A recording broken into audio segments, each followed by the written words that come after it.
ಹೋಗೋಣ. ಈಗಾಗಲೇ ಜೆನ್ಜಿಗಳ ಹೋರಾಟ 32 ದಿವಸಗಳ ಕಾಲ ನಿರಂತರವಾಗಿ ಹೋರಾಟವನ್ನು ನಡೆಸಿದ್ರು. ಉಪವಾಸ ಸತ್ಯಾಗ್ರಹ ಒಂದು ಕಡೆ, ಜಂತರ್ ಮಂತರಲ್ಲಿ ಹೋರಾಟ ಮತ್ತೊಂದು ಕಡೆ. ಹೀಗೆ ವಿದ್ಯಾರ್ಥಿಗಳ ಈ ಹೋರಾಟಕ್ಕೆ ಕೇಂದ್ರ ಸರ್ಕಾರವೂ ಕೂಡ ತಲೆಬಾಗಿದೆ. ಕಾಕ್ರೋಚ್ ಜನತಾ ಪಕ್ಷದ ಬೇಡಿಕೆಯನ್ನ ಈಡೇರಿಸಲಾಗಿದೆ. ಧರ್ಮೇಂದ್ರ ಪ್ರಧಾನ್ ರಾಜೀನಾಮೆ ಕೊಟ್ಟಿದ್ದಾರೆ.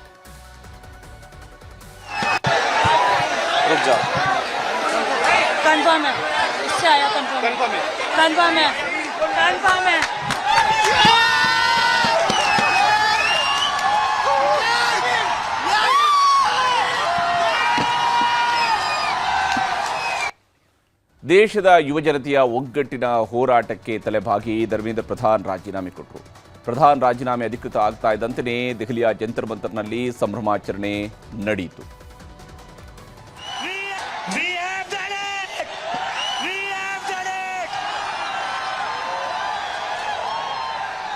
धर्मेंद्र प्रधान ने रिजाइन कर दिया है।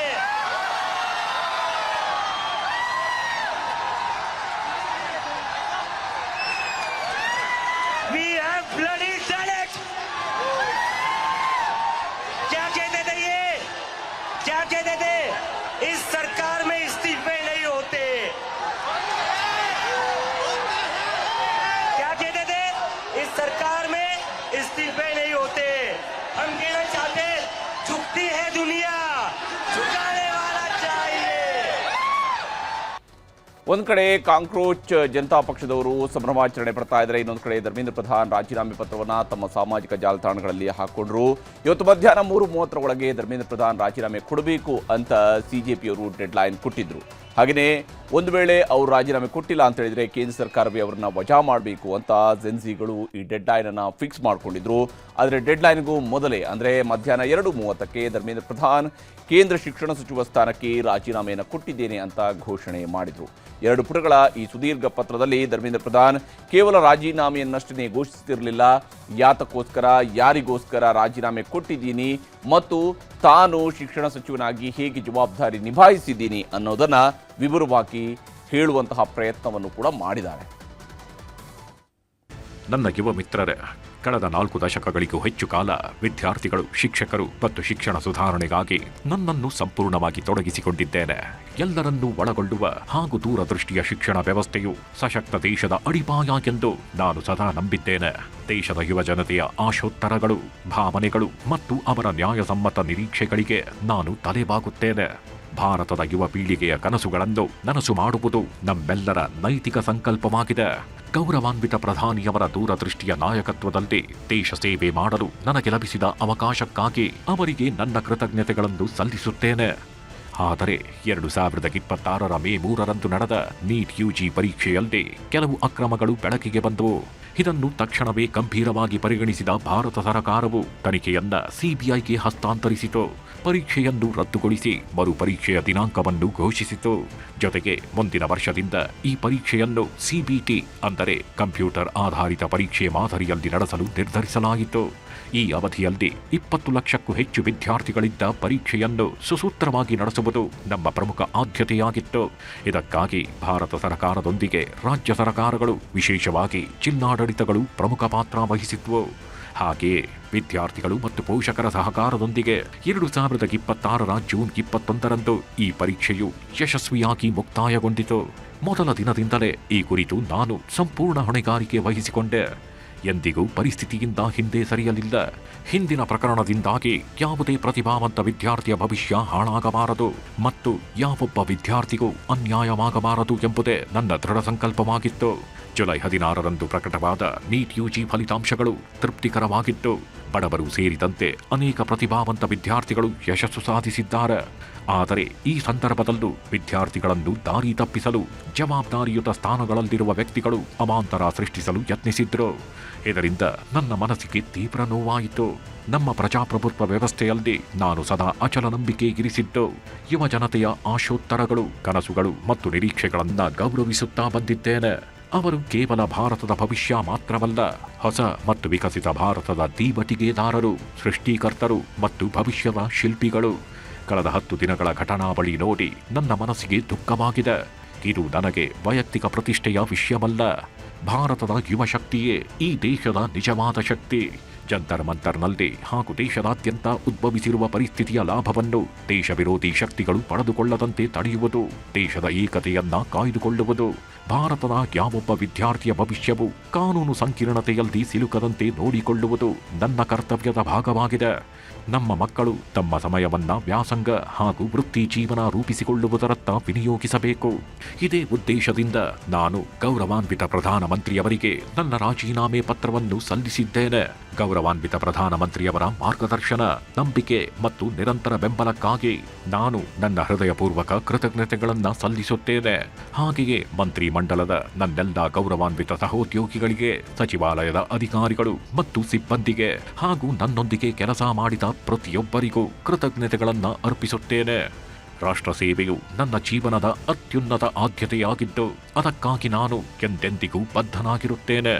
ಆ ಭಗವಂತ ಜಗನ್ನಾಥನ ಆಶೀರ್ವಾದದೊಂದಿಗೆ ಮುಂಬರುವ ದಿನಗಳಲ್ಲೂ ಭಾರತ ಮಾತೆ, ಒಡಿಶಾ ಜನತೆ ಹಾಗೂ ದೇಶದ ಯುವ ಜನತೆಯ ಆಶೋತ್ತರಗಳನ್ನು ಈಡೇರಿಸಲು ನಾನು ಎಲ್ಲಾ ರೀತಿಯಲ್ಲೂ ಕೆಲಸ ಮಾಡುವುದನ್ನು ಮುಂದುವರಿಸುತ್ತೇನೆ.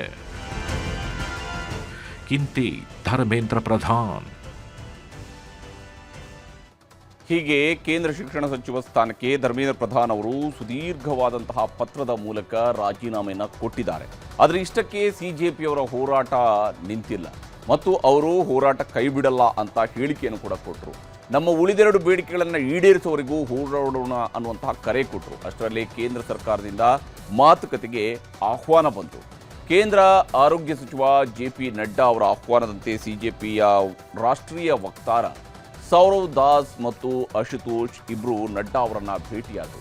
ಮೂರನೇ ಸುತ್ತಿನ ಮಾತುಕತೆಯಲ್ಲಿ ಸಿಜೆಪಿ ಪಕ್ಷದ ವಕ್ತಾರರು ಮೃತ ವಿದ್ಯಾರ್ಥಿಗಳಿಗೆ ತಲಾ 1 ಕೋಟಿ ರೂಪಾಯಿಗಳ ಪರಿಹಾರವನ್ನು ಘೋಷಣೆ ಮಾಡಬೇಕು, ವಿದ್ಯಾರ್ಥಿಗಳ ಮೇಲೆ ಜುಲೈ 20ರಂದು ಹಾಕಿರುವಂತಹ FIRಗಳನ್ನು ರದ್ದುಗೊಳಿಸಬೇಕು ಅಂತ ಬೇಡಿಕೆ ಇಟ್ಟರು. ಕೊನೆಗೆ ಅಳೆದು ತೂಗಿ JP ನಡ್ಡಾ ಈ ಬೇಡಿಕೆಗಳನ್ನು ಪೂರೈಸ್ತೀವಿ ಅಂತ ಒಪ್ಪಿಗೆಯನ್ನು ಕೊಟ್ಟಿದ್ದಾರೆ.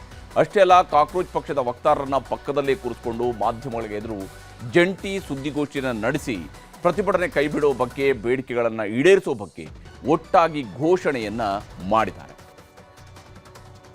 जो इनका एक 4 पॉइंट्स था, उसका लबोलबाब ये था कि कोई भी एक्शन FIR न हो और अगर है तो वो विड्रॉ हो, वो चाहे दिल्ली पुलिस के द्वारा हुआ हो, चाहे वो बीजेपी रूल स्टेट्स में कहीं हुआ हो, तो वो FIR की कॉपी भी इनको हम देंगे और उसको विड्रॉ करने की बात कोई भी एक्शन नहीं होगा.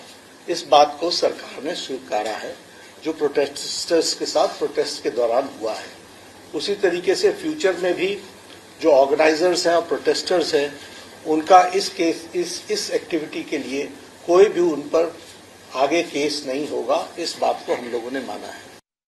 हम तमाम मांगे जो हमारी थी वो मान ली गई है, तो हम इमीडिएट इफेक्ट से प्रोटेस्टर्स से रिक्वेस्ट करते हैं कि आप विड्रॉ करें, पीसफुली अपने घर वापस जाएं और आगे की जो भी हमारी रणनीति होगी या बातचीत होगी उससे हम आपको अवगत कराएंगे. लेकिन प्रोटेस्टर्स से हम रिक्वेस्ट करते हैं कि इमीडिएट इफेक्ट से आप विड्रॉ करें. ಕೇಂದ್ರ ಶಿಕ್ಷಣ ಸಚಿವ ಸ್ಥಾನಕ್ಕೆ ಧರ್ಮೇಂದ್ರ ಪ್ರಧಾನ್ ಅವರು ರಾಜೀನಾಮೆಯನ್ನು ಕೊಟ್ಟ ನಂತರ ಸಿಜೆಪಿಯವರು ತಮ್ಮ ಹೋರಾಟವನ್ನು ಕೈಬಿಡದೆ ಉಳಿದೆರಡು ಬೇಡಿಕೆಗಳನ್ನು ಕೂಡ ಈಡೇರಿಸಿಕೊಳ್ಳುವುದರಲ್ಲಿ ಯಶಸ್ವಿಯಾದರು ಮತ್ತು ಆ ಮೂಲಕವಾಗಿ ತಾವು ಅಂದುಕೊಂಡಿರುವುದನ್ನು ಸಾಧಿಸಿದ್ದಾರೆ. ಕೇಂದ್ರ ಸರ್ಕಾರ ದೇಶದ ಯುವ ಸಮೂಹದ ಒಗ್ಗಟ್ಟಿನ ಹೋರಾಟಕ್ಕೆ ತಲೆಬಾಗಿದೆ. 12 ವರ್ಷಗಳ ಮೋದಿ ನೇತೃತ್ವದ ಕೇಂದ್ರ ಸರ್ಕಾರದಲ್ಲಿ ಇದೇ ಮೊದಲ ಬಾರಿಗೆ ಇಲ್ಲೊಂದು ದೊಡ್ಡ ಹೋರಾಟ ನಡೆದಂತಹ ಸಂದರ್ಭದಲ್ಲಿ ಒಬ್ಬ ಸಚಿವರ ರಾಜೀನಾಮೆಯನ್ನು ಕೂಡ ಪಡ್ಕೊಳ್ಳಲಾಗಿದೆ. ಪ್ರತಿಭಟನೆ ಮಾಡುತ್ತಾ ಇದ್ದಂಥವರೆಲ್ಲರೂ ಕೂಡ ಇದೇ ಕಾರಣಕ್ಕಾಗಿ ಸಿಹಿ ಹಂಚಿ ಸಂಭ್ರಮವನ್ನು ಪಟ್ಟಿದ್ದಾರೆ. ಇನ್ನು ಜಂತರ್ ಮಂತರ್ನಲ್ಲಿ ವಿದ್ಯಾರ್ಥಿಗಳೆಲ್ಲ ರಾಷ್ಟ್ರಧ್ವಜ ಹಿಡಿದು ಸಂಭ್ರಮವನ್ನು ಆಚರಿಸಿದರು. ಒಬ್ಬರಿಗೊಬ್ಬರು ಸಿಹಿ ತಿನ್ನಿಸಿ ಖುಷಿಪಟ್ಟರು. ದೆಹಲಿಯಲ್ಲಿ ಸ್ಥಗಿತವಾಗಿದ್ದಂತಹ ಮೆಟ್ರೋ ರೈಲುಗಳ ಸಂಚಾರವನ್ನು ಪುನರಾರಂಭ ಮಾಡಲಾಯಿತು. ಸ್ಥಗಿತವಾಗಿದ್ದ ಇಂಟರ್ನೆಟ್ ವ್ಯವಸ್ಥೆ ಮತ್ತೆ ಶುರುವಾಗಿದೆ. ದೆಹಲಿಯ ಜಂತರ್ ಮಂತರ್ನಿಂದ ವಿದ್ಯಾರ್ಥಿಗಳು ವಾಪಸ್ ಹೋಗೋದಕ್ಕೆ ಶುರು ಮಾಡಿದ್ದಾರೆ ಮತ್ತು ತಮ್ಮ ಶಾಂತಿಯುತ ಹೋರಾಟದಲ್ಲಿ ದೊಡ್ಡ ಯಶಸ್ಸನ್ನು ಸಾಧಿಸಿದ್ದಾರೆ. ಇನ್ನು ಕಾಕ್ರೋಚ್ ಜನತಾ ಪಕ್ಷದವರು ಹೋರಾಟವನ್ನೇನೋ ಕೈಬಿಟ್ಟಿದ್ದಾರೆ. ದೆಹಲಿಯಿಂದ ವಿದ್ಯಾರ್ಥಿಗಳು ಎಲ್ಲ ವಾಪಸ್ ಹೋಗೋದಕ್ಕೆ ಶುರು ಮಾಡಿದ್ದಾರೆ. ಆದರೆ ಲೋಕಸಭೆಯ ಪ್ರತಿಪಕ್ಷ ನಾಯಕ ರಾಹುಲ್ ಗಾಂಧಿ ಈ ಹೋರಾಟ ಅಂತ್ಯಗೊಂಡಿಲ್ಲ, ಇದು ಆರಂಭ ಅಷ್ಟೇ ಅಂತ ಹೇಳೋದರ ಮೂಲಕ ಕೇಂದ್ರ ಸರ್ಕಾರದ ವಿರುದ್ಧ ಮತ್ತೊಂದು ರಾಜಕೀಯದ ಹೋರಾಟದ ಎಚ್ಚರಿಕೆಯನ್ನು ಕೊಟ್ಟಿದ್ದಾರೆ. हिंदुस्तान के फ्यूचर हैं, इनको देख लो अच्छी तरह, इससे कोई नहीं लड़ सकता.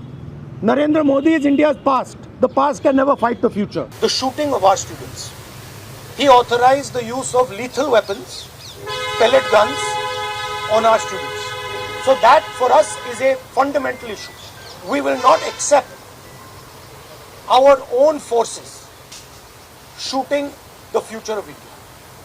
So that is going to be a major issue in Parliament. If you carry on down this path, you will see that what has happened right now will be at 10 times the scale.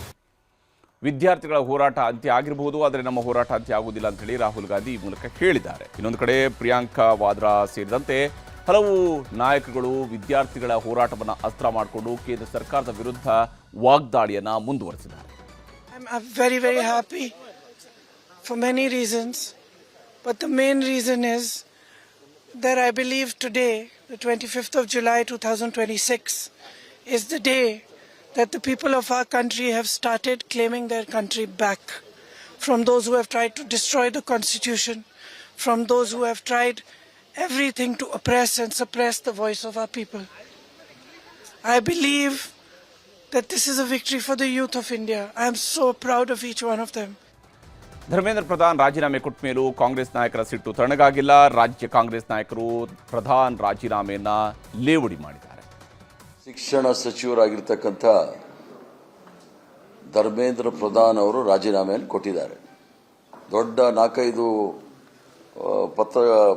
ಪುಟಗಳ ಪತ್ರ ಬರೆದು ಅವರ ಮಹಾನ್ ಸಾಧನೆ ಅಂತೇಳಿ ಹೇಳ್ಕೊಳ್ಳಕ್ಕೆ ಹೋಗಿ ನಗೆ ಪಾಟಲಿಗೆ ಈಡಾಗಿದ್ದಾರೆ. ಮೇ 15ನೇ ತಾರೀಕು ಪೇಪರ್ ಲೀಕ್ ಆಯಿತು. ಇವ್ರು ರಾಜೀನಾಮೆ ಕೊಟ್ಟಿದ್ದು ಜುಲೈ 25ನೇ ತಾರೀಕು. 3.5 ತಿಂಗಳು ಸ್ವಾಮಿ, 3.5 ತಿಂಗಳು ನಾನು ಏನೂ ಮಾಡೇ ಇಲ್ಲ ಅಂತ ಹೇಳಿದವರು ಇವತ್ತು ರಾಜೀನಾಮೆ ಕೊಟ್ಟಿದ್ದಾರೆ. ಇವತ್ತನ ಎದ್ದಿದ್ದೀರಾ? ಇನ್ನು ಧರ್ಮೇಂದ್ರ ಪ್ರಧಾನ್ ರಾಜೀನಾಮೆ ಕೊಟ್ಟಿರೋದು ಬಿಜೆಪಿಯವರಿಗೆ ಸಹಜವಾಗಿದೆ, ಬೇಸರವನ್ನು ತರಿಸಿದೆ. ಜೊತೆಗೆ ಕಾಂಗ್ರೆಸ್ನವರು ಇದರ ರಾಜಕೀಯ ಲಾಭ ಪಡೆಯೋದಕ್ಕೆ ಷಡ್ಯಂತ್ರ ಮಾಡ್ತಾ ಇದ್ದಾರೆ ಅಂತ ಬಿಜೆಪಿ ರಾಜ್ಯಾಧ್ಯಕ್ಷ BY ವಿಜೇಂದ್ರ ಹಾಗೆಯೇ ಸಂಸದ BY ರಾಘವೇಂದ್ರ ಕಾಂಗ್ರೆಸ್ನವರನ್ನ ಟಾರ್ಗೆಟ್ ಮಾಡಿದ್ದಾರೆ. ರಾಹುಲ್ ಗಾಂಧಿ ಕಾಂಗ್ರೆಸ್ ಪಕ್ಷ ತಮ್ಮ ರಾಜಕೀಯ ಭವಿಷ್ಯವನ್ನು ರೂಪಿಸಿಕೊಳ್ಳೋದಕ್ಕೆ ವಿದ್ಯಾರ್ಥಿಗಳ ಭವಿಷ್ಯದ ಜೊತೆ ಚೆಲ್ಲಾಟ ಆಡ್ತಾ ಇರ್ತಕ್ಕಂಥದ್ದು ಕೂಡ ನಾವು ನೋಡ್ತಾ ಇದ್ದೇವೆ. ಇಂಥ ಒಬ್ಬ ದೇಶಕ್ಕೋಸ್ಕರ ಸಂವಿಧಾನ ಕೊಡ್ತಿರುವಂತಹ ಪ್ರಧಾನಮಂತ್ರಿ ವಿರುದ್ಧ ಎಷ್ಟು ಕೆಟ್ಟ ಒಂದು ಚಿತ್ರಣವನ್ನ ಬಿಂಬಿಸುವಂತ ಪ್ರಯತ್ನ ಇವತ್ತು ಕೆಲವು ದೇಶ ವಿರೋಧಿ ಶಕ್ತಿಗಳ ಒಂದು ಕೈಯಲ್ಲಿ ಕೊಟ್ಟು ನಡೆಸುವಂತ ಪ್ರಯತ್ನ ಈ ಕಾಂಗ್ರೆಸ್ ಪುಂಡಾಟಿಕೆ ಮಾಡ್ತಾ ಇದೆ. ನೀಟ್ ಪ್ರಶ್ನೆ ಪತ್ರಿಕೆ ಸೋರಿಕೆ ವಿಷಯದಲ್ಲಿ ಧರ್ಮೇಂದ್ರ ಪ್ರಧಾನ್ ಅವರು ರಾಜೀನಾಮೆಯನ್ನು ಕೊಟ್ಟಿರಬಹುದು. ಸಿಜೆಪಿಯವರು ಪ್ರತಿಭಟನೆಯನ್ನ ಕೈಬಿಟ್ಟಿರಬಹುದು. ಕಾಂಗ್ರೆಸ್ನವರು ಸಂಸತ್ನಲ್ಲಿ ಲಾಠಿ ಚಾರ್ಜ್ ಅಸ್ತ್ರವನ್ನು ಪ್ರಯೋಗಿಸೋದಕ್ಕೆ ರೆಡಿಯಾಗಿರಬಹುದು. ಆದರೆ ಪೊಲೀಸರು ಮತ್ತು ಕೇಂದ್ರ ಸರ್ಕಾರ ಕೈಕಟ್ಟಿ ಕುಳಿತಿಲ್ಲ.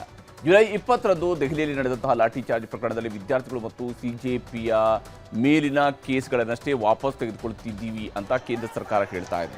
ಅಸಲಿ ವಿಷಯ ಏನಂದ್ರೆ, ವಿದ್ಯಾರ್ಥಿಗಳ ಪ್ರತಿಭಟನೆಯಲ್ಲಿ ಬಿಜೆಪಿಯವರು ಹೇಳ್ತಿರುವ ಹಾಗೆ ದೇಶದ್ರೋಹಿ ಕೃತ್ಯ ಎಸಗುವುದಕ್ಕೆ ಬಂದಿದ್ದ ಕಾಣದ ಕೈವಾಡದ ತನಿಖೆಯನ್ನ ದೆಹಲಿ ಪೊಲೀಸರು ತೀವ್ರಗೊಳಿಸಿದ್ದು, ಬೆಚ್ಚಿ ಬೀಳಿಸುವಂತಹ ಪಾಕಿಸ್ತಾನದ ಲಿಂಕ್ ಕೂಡ ಇದರಲ್ಲಿ ಸಿಕ್ಕಿದೆ ಅಂತ ಹೇಳಲಾಗ್ತಿದೆ. ಪಾಕಿಸ್ತಾನದಿಂದ ಕೆಲ ಸಾಮಾಜಿಕ ಮಾಧ್ಯಮ ಖಾತೆಗಳ ನಿರ್ವಹಣೆ, ಕೇಂದ್ರ ಸರ್ಕಾರ ಮತ್ತು ವಿದ್ಯಾರ್ಥಿಗಳ ಮಧ್ಯೆ ಗಲಭೆ ಸೃಷ್ಟಿಸಲು ಸ್ಕೆಚ್ ಹಾಕಿರುವುದರ ಬಗ್ಗೆಯೂ ಕೂಡ ಮಾಹಿತಿ ಈಗ ಲಭ್ಯವಾಗಿರುವಂಥದ್ದು. ಸುಮಾರು ಇಲ್ಲಿ ವಿಶೇಷವಾಗಿ 400 ಸಾಮಾಜಿಕ ಖಾತೆಗಳನ್ನು ಸೃಷ್ಟಿಸಿ ಸುಳ್ಳು ಸುದ್ದಿಯನ್ನು ಹರಿಬಿಟ್ಟಿದ್ದು ಕೂಡ ಪತ್ತೆಯಾಗಿದೆ. ದೆಹಲಿ ಪ್ರತಿಭಟನೆಯಲ್ಲಿ ಮಹಿಳಾ ಪೊಲೀಸ್ ಪೇದೆಯ ಕೊಲೆ ಮತ್ತು ವಿದ್ಯಾರ್ಥಿಗಳಿಗೆ ಕೊಂದಿದ್ದಾರೆ ಅಂತ ಸುಳ್ಳು ಸುದ್ದಿಯನ್ನು ಪೋಸ್ಟ್ ಮಾಡಿರುವಂಥದ್ದು ಕೂಡ ಪತ್ತೆಯಾಗಿದೆ. ಹಾಗೆಯೇ ವಿದ್ಯಾರ್ಥಿನಿಯರ ಮರ್ಮಾಂಗಕ್ಕೆ ಹಲ್ಲೆ ಅನ್ನುವುದರ ಬಗೆಗಿನ ಸುಳ್ಳು ಸುದ್ದಿಯು ಕೂಡ ಪೋಸ್ಟ್ ಮಾಡಲಾಗಿತ್ತು. ಇನ್ನು ಸುಳ್ಳು ಸುದ್ದಿ AI ಡೀಪ್ ಫೇಕ್ ತಯಾರಿಸಿದಂತಹ ಪಾಕ್ ಮೂಲದವರು ಇದರಲ್ಲಿ ಶಾಮೀಲಾಗಿರುವಂಥದ್ದು ಗೊತ್ತಾಗಿದೆ. ಪಾಕಿಸ್ತಾನದ 400 ನಕಲಿ ಖಾತೆಗಳಿಗೆ ದೆಹಲಿ ಪೊಲೀಸರು ನಿರ್ಬಂಧವನ್ನು ಹೇರಿದ್ದಾರೆ. ದೇಶದಲ್ಲೂ ಕೆಲವು ದುಷ್ಕರ್ಮಿಗಳಿಂದ ಸಂಚು ನಡೆಸಿರುವುದರ ಬಗ್ಗೆ ಮಾಹಿತಿಗಳು ಸಿಕ್ಕಿರುವಂಥದ್ದು. ದೇಶದ ಕೆಲವು ರಾಜಕಾರಣಿಗಳು ಇದರಲ್ಲಿ ಭಾಗಿಯಾಗಿದ್ದಾರೆ ಅಂತ ಪೊಲೀಸರು ಈಗಾಗಲೇ ತನಿಖೆಯ ಸಂದರ್ಭದಲ್ಲಿ ಗುರುತಿಸಿದ್ದಾರೆ. ವಿದ್ಯಾರ್ಥಿಗಳ ಹೋರಾಟಕ್ಕೆ ಮಾರುವೇಷದಲ್ಲಿ ಬಂದಿದ್ದವರಿಗಾಗಿಯೂ ಕೂಡ ಶೋಧವನ್ನು ನಡೆಸಲಾಗ್ತಾ ಇದೆ. ಪೊಲೀಸರ ಮೇಲೆ ದಾಳಿ ಮಾಡಿದ್ದ ಕಿಡಿಗೇಡಿಗಳಿಗಾಗಿ ಹುಡುಕಾಟ ನಡೆಸುವಂತಹ ಕೆಲಸವನ್ನು ಕೂಡ ಮಾಡಲಾಗ್ತಾ ಇದೆ. एक राजनेता ने रात में एक वीडियो बनाकर सोशल मीडिया पर डाला, जिसमें वो दावा कर रहे हैं कि केंद्र सरकार जंतर मंतर पर प्रदर्शनकारियों के खिलाफ क्रैकडाउन की तैयारी कर रही है। इस वीडियो से लोगों में डर, भ्रम और अफरा तफरी की प्रबल संभावना बनी। हमारी जांच में यह भी सामने आया कि पाकिस्तान से चलाए जा रहे कुछ social media accounts fake content फैला रहे हैं। 400 से अधिक हैंडल्स की अब तक पहचान कर ली गई है और उन्हें AI generated content, deepfake video, edited तस्वीरें और प्रदर्शन से जुड़ी अन्य झूठी सामग्री फैलाने के कारण ब्लॉक किया गया। ದೆಹಲಿಯಲ್ಲಿ ವಿದ್ಯಾರ್ಥಿಗಳು ನಡೆಸಿರುವಂಥದ್ದು ಶಾಂತಿಯುತವಾದಂತಹ ಹೋರಾಟ. ಆದರೆ ಪಾಕಿಸ್ತಾನದ ಕೈವಾಡ ಇರುವಂಥದ್ದು ದೇಶದ್ರೋಹಿಗಳು ಹೋರಾಟದಲ್ಲಿ ಮಾರುವೇಷದಲ್ಲಿದ್ದರು ಅಂತ ಪೊಲೀಸರು ಈಗ ಹೇಳ್ತಾ ಇದ್ದಾರೆ. ಹೀಗಾಗಿ ದೆಹಲಿ ಗಲಾಟೆಯ ಕಿಚ್ಚು ಮತ್ತಷ್ಟು ಮುಂದುವರಿಬಹುದು. ಇದರಲ್ಲಿ ರಾಜಕೀಯದ ಆರೋಪ ಪ್ರತ್ಯಾರೋಪಗಳು ಕೂಡ ಮತ್ತಷ್ಟು ದಿವಸ ಮುಂದುವರಿಬಹುದು. ಆದರೆ ಅಂತಿಮವಾಗಿ ತನಿಖೆಯಿಂದ ಏನು ಹೊರಬರುತ್ತೆ ಅನ್ನೋದನ್ನು ಕೂಡ ನೋಡಬೇಕಾಗುತ್ತೆ. ಇನ್ನು ಮುಖ್ಯಮಂತ್ರಿ DK ಶಿವಕುಮಾರ್ ಅವರು ಪ್ರತಿಯೊಂದು ಜಿಲ್ಲೆಗಳಿಗೂ ಹೋಗಿ ಅಲ್ಲಿ ಪ್ರಗತಿ ಪರಿಶೀಲನಾ ಸಭೆಯನ್ನು ನಡೆಸ್ತಾ ಇದ್ದಾರೆ.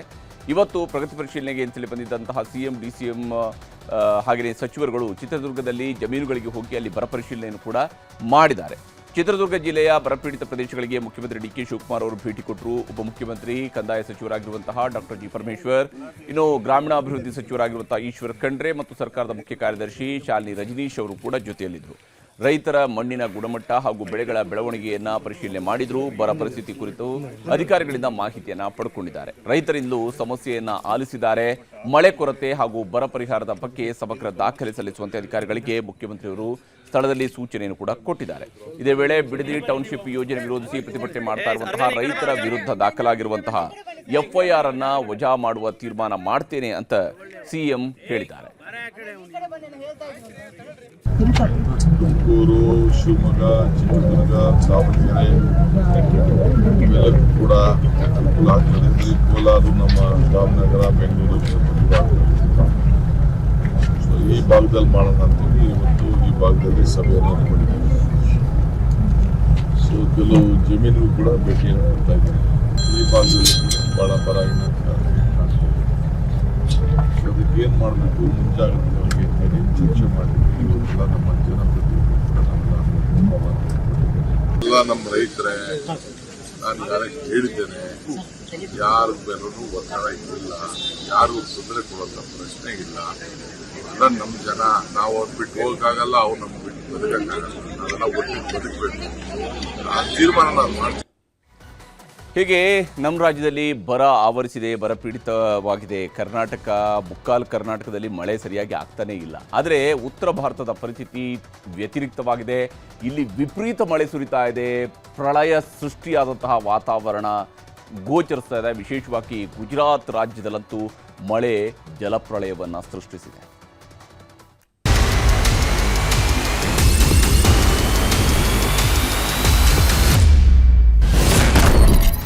ಗುಜರಾತ್ನಲ್ಲಿ ವರ್ಣನ ಆರ್ಭಟ, ರಸ್ತೆಯಲ್ಲಿ ಮುಳುಗಿದ ವಾಹನಗಳು.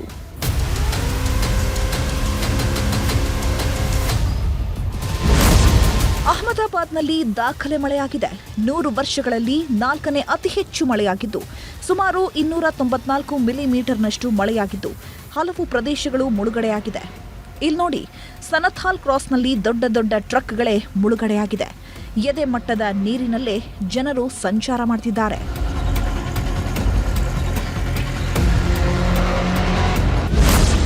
ಗುಜರಾತ್ನಲ್ಲಿ ಸುರಿದ ಮಳೆ ಜನರ ಬದುಕನ್ನೇ ಕಸಿದುಕೊಂಡಿದೆ. ದೊಡ್ಡ ದೊಡ್ಡ ಬಸ್ಗಳೇ ಅರ್ಧಕ್ಕರ್ಧ ಮುಳುಗಿ ಹೋಗಿದೆ. ಬಸ್ ಪ್ರಯಾಣಿಕರು ನೀರಿನಲ್ಲೇ ನಡ್ಕೊಂಡು ಹೋಗ್ತಿದ್ದಾರೆ. ರಸ್ತೆಯಲ್ಲಿ ನಿಂತ ಎದೆ ಮಟ್ಟದ ನೀರಿನಲ್ಲಿ ಜನರು ಸಂಚಾರ ಮಾಡ್ತಿದ್ದಾರೆ. ರಸ್ತೆಯಲ್ಲಿ ನೀರು ನಿಂತ ಹಿನ್ನೆಲೆ ಹಲವು ವಾಹನಗಳು ಕೆಟ್ಟು ಹೋಗಿದೆ. ಕೆಟ್ಟು ನಿಂತ ವಾಹನಗಳನ್ನ ನೀರಿನಲ್ಲೇ ವಾಹನದ ಮಾಲೀಕರು ತಳ್ಕೊಂಡು ಹೋಗ್ತಿದ್ದಾರೆ.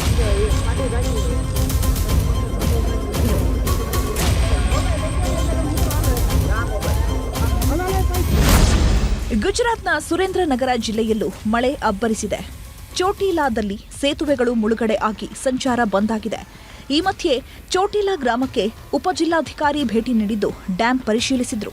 ಜೊತೆಗೆ ಸೋಮ್ಸಾರ್ ಮತ್ತು ಪಲಾಸ ಗ್ರಾಮಗಳಿಗೂ ಭೇಟಿ ನೀಡಿ ಗ್ರಾಮಸ್ಥರಿಗೆ ಎಚ್ಚರಿಕೆಯಿಂದ ಇರುವಂತೆ ಸೂಚಿಸಲಾಯಿತು.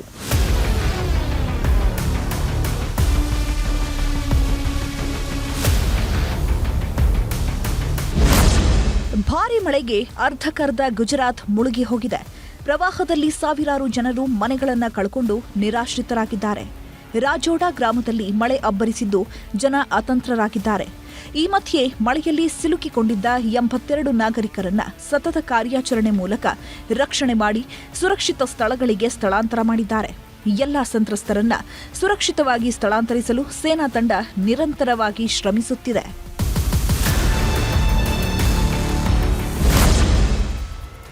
ಅಸ್ಸಾಂನಲ್ಲೂ ಭೀಕರ ಮಳೆಯಾಗಿದೆ. ಗುವಾಹಟಿಯ ರುಕ್ಮಿಣಿಗಾಂವ್ ಪ್ರದೇಶದಲ್ಲಿ ಪ್ರವಾಹ ಪರಿಸ್ಥಿತಿ ನಿರ್ಮಾಣವಾಗಿದೆ. ನೂರಾರು ಮನೆಗಳಿಗೆ ವರುಣದೇವ ದಿಗ್ಬಂಧನ ಹಾಕಿದ್ದಾನೆ. ಮನೆ ಮುಂದೆ ನೀರು ನಿಂತ ಹಿನ್ನೆಲೆ ಜನರು ಬೋಟ್ನಲ್ಲಿ ಸಂಚಾರ ಮಾಡುವಂತಾಗಿದೆ. ಸದ್ಯ ರಸ್ತೆಯಲ್ಲಿ ನಿಂತ ನೀರನ್ನ ಹೊರಹಾಕಲು ಪಂಪ್ ಸೆಟ್ ಬಳಕೆ ಮಾಡಲಾಗ್ತಿದೆ.